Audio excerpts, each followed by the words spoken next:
बिस्मिल्लाहिर्रहमानिर्रहीम। अस्सलामु अलैकुम नाजरीन, ये 7 जून 1962 की बात है। पाकिस्तान के 5 नौजवान साइंसदानों का एक गिरोह डॉक्टर अब्दुल सलाम के हमरा बलूचिस्तान के इलाके सोमयानी में जमा है। मई 1998 में बलूचिस्तान में किए गए न्यूक्लियर धमाकों से 36 साल कबल उस दिन बलूचिस्तान की सरजमीन पर एक और साइंसी तजर्बा होना था। ये तमाम साइंसदान पाकिस्तान के पहले रॉकेट को खला में भेजने की तैयारी कर रहे हैं। सूरज गरूब हो चुका है और रात के 8 बजने में अभी 7 मिनट बाकी हैं। फिर काउंटडाउन शुरू होता है 3, 2, 1 और पाकिस्तान का पहला रॉकेट रहबर अव्वल कामयाबी से बालाई फिजा में लॉन्च होकर अपने बाद आने वाले मजीद रॉकेट्स के लिए एक रहबर बन जाता है। इस लॉन्च के साथ ही पाकिस्तान मुस्लिम दुनिया समेत जनूबी एशिया की वो पहली कुव्वत बना जिसने कामयाबी से खलाई तजर्बा सर अंजाम दिया। नाजरीन, अब इस वाक़ये को 59 साल हो चुके हैं, मगर इस प्रोजेक्ट के team leader doctor Tariq Mustafa को आज भी वो दिन उसी तरह याद है जैसे कल की बात हो। ये प्रोजेक्ट कैसे शुरू हुआ, पाकिस्तान ये मकसद कैसे हासिल कर पाया और टीम को इस दौरान क्या क्या चैलेंजेस दरपेश थे।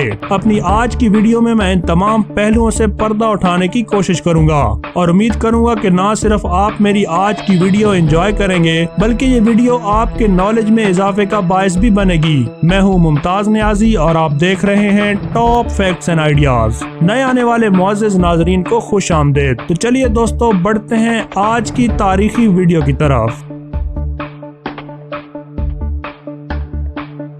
नाजरीन, दूसरी आलमी जंग का इख्तिताम हो चुका है। जंग का मैदान अब जमीन की बजाय खला की तरफ मुंतकिल हो चुका है। जंग की नौयत भी अब एक दूसरे को हथियारों के जरिए नुकसान पहुंचाने के बजाय मुआशी और साइंसी मैदान में पीछे छोड़ देने में बदल चुकी है।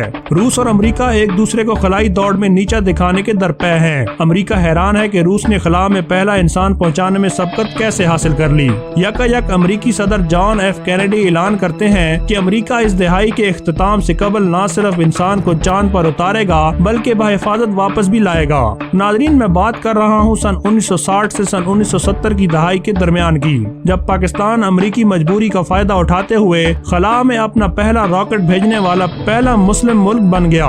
अपोलो खलाई प्रोग्राम के मुंतजिम अमरीकी खलाई इदारे नासा के लिए ये बहुत बड़ा चैलेंज था और इसके लिए कई ऐसे आदाद शुमार और साइंटिफिक डेटा की जरूरत थी जो उस वक्त उसके पास मौजूद नहीं थे। उसे बहरा हिंद के ऊपर मौजूद फिजा की सूरत हाल को जानने की भी जरूरत थी और जब उसने ये करने की ठानी तो पाकिस्तान का सितारा चमक उठा। सन 1961 में जब पाकिस्तान के उस वक्त के फौजी हुक्मरान जनरल अयूब खान अमेरिका के दौरे पर थे तो उनके साइंसी मुशीर आला नोबल इनाम याफ्ता डॉक्टर अब्दुल सलाम भी उनके हमरा थे।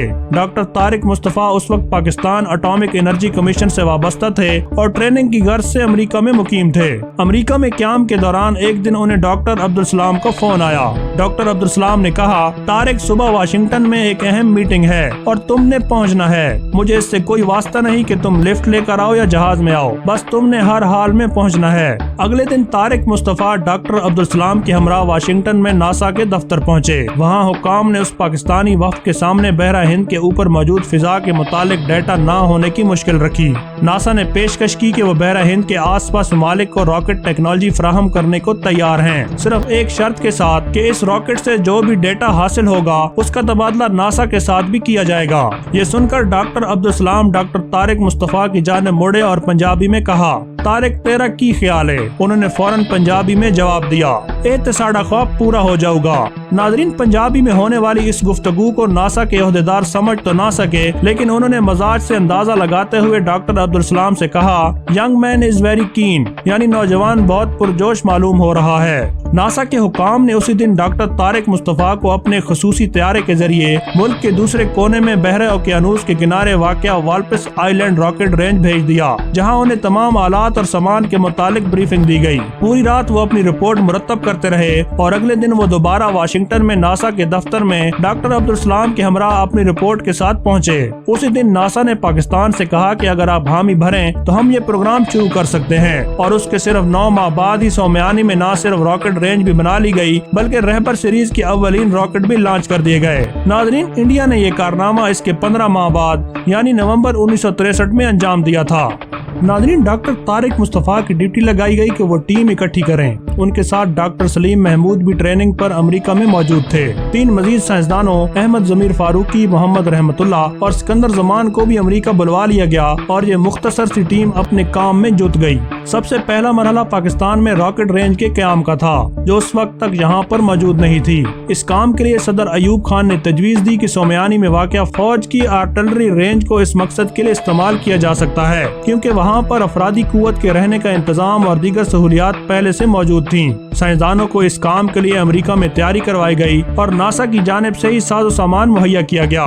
6 مہینے کے اندر ناسا کے ڈپوز میں موجود امریکی فوج کے فاضل سامان میں سے راکٹ چلانے کے لیے ضروری سامان تلاش کیا گیا اور اسے امریکہ کی والبس آئلینڈ رینج میں اکٹھا کیا گیا۔ یہ تمام سامان مارچ 1962 تک پاکستان پہنچ گیا اور تب تک راکٹ لانچ کی ذمہ دار ٹیم نے فوج کی انجینئرنگ شعبے کی مدد سے مل کر آرٹلری رینج کو راکٹ لانچ کے لیے موزوں شکل دے دی تھی۔ ناظرین، تجربہ یہ کرنا تھا کہ راکٹ کے ذریعے فضا میں 50 سے 100 میل کی بلندی پر سوڈیم کے بخارات چھوڑے جائیں، جنہیں سورج کے غروب ہونے کے بعد افق کے نیچے سے آنے والی سورج کی روشنی سے منعکس ہونا تھا، اور اس کے بعد بھولاڑی، لسبیلا ہب اور کراچی ایئرپورٹ کے مقام پر کیمرے نصب کیے گئے، جنہوں نے بیک وقت بغیر 1 سیکنڈ کے وقفے کے ان بخارات کی تصاویر لینی تھیں۔ اس مقصد کے لیے پاکستانی فضائیہ کے طیاروں میں استعمال ہونے والے جاسوس کیمروں کو زمین پر نصب کر دیا گیا اور ان کو آپس میں منسلک کر کے بیک وقت تصاویر لینا ممکن ہو پایا۔ فضائیہ سے احمد ضمیر فاروقی کو شامل کرنے کے پیچھے یہی مقصد تھا۔ ان بخارات کی تصاویر کا بغیر کمپیوٹر کی مدد کے طویل حسابات کے ذریعے تجزیہ کیا جانا تھا، جس سے بالائی فضا کے درجہ حرارت اور وہاں پر ہواؤں کا رخ معلوم ہو جاتا، جس کی ناسا کو اپولو پروگرام کے لیے ضرورت تھی۔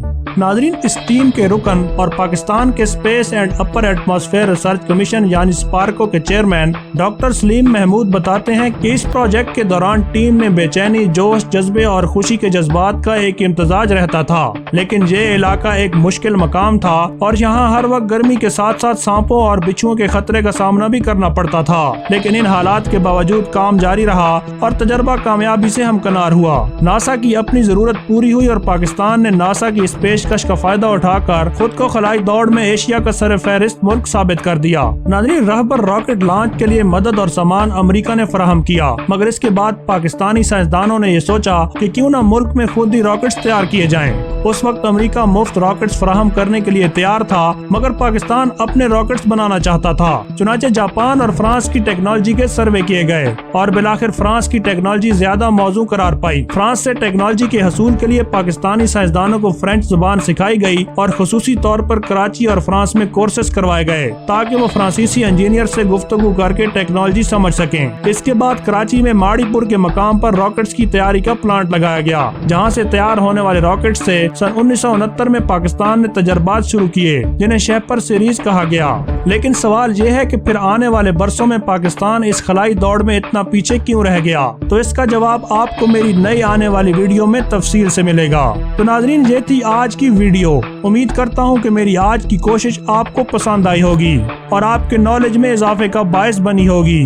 اگر ویڈیو اچھی لگے تو اسے لائک اور شیئر ضرور کریں، اور اگر آپ چینل پر نئے آئے ہیں تو اسے سبسکرائب ضرور کر لیں، تاکہ اس قسم کی انفارمیٹیو اور ہسٹورک ویڈیوز آپ تک بغیر کسی تعطل کے پہنچتی رہیں۔ مجھے اجازت دیجیے، ملتے ہیں نئی ویڈیو میں، تب تک اپنا اور اپنے پیاروں کا خیال رکھیے۔ اللہ حافظ۔